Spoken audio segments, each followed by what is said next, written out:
নমস্কার বন্ধুরা, আজকে আমি করছি দেখো আলুর দম। প্রথমে তেল গরম হয়ে গেছে, তার মধ্যে একটা তেজপাতা, গোটা লঙ্কা, একটু তোমার গোটা জিরে আর আলুটা একটু ভেজে নিচ্ছি, হলুদ দিয়ে দিয়েছি। আলুটা প্রায় ভাজা হয়ে গেছে আমার। এর মধ্যে এবার আমি পেস্ট করে রেখেছি সব মশলাগুলো দিয়ে দেবো।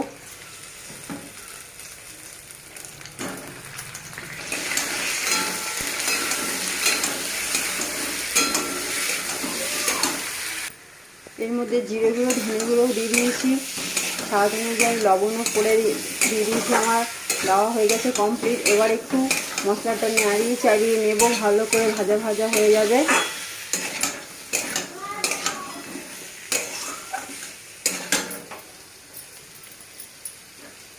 এর মধ্যে অল্প একটু টক দই দিয়ে দেবো।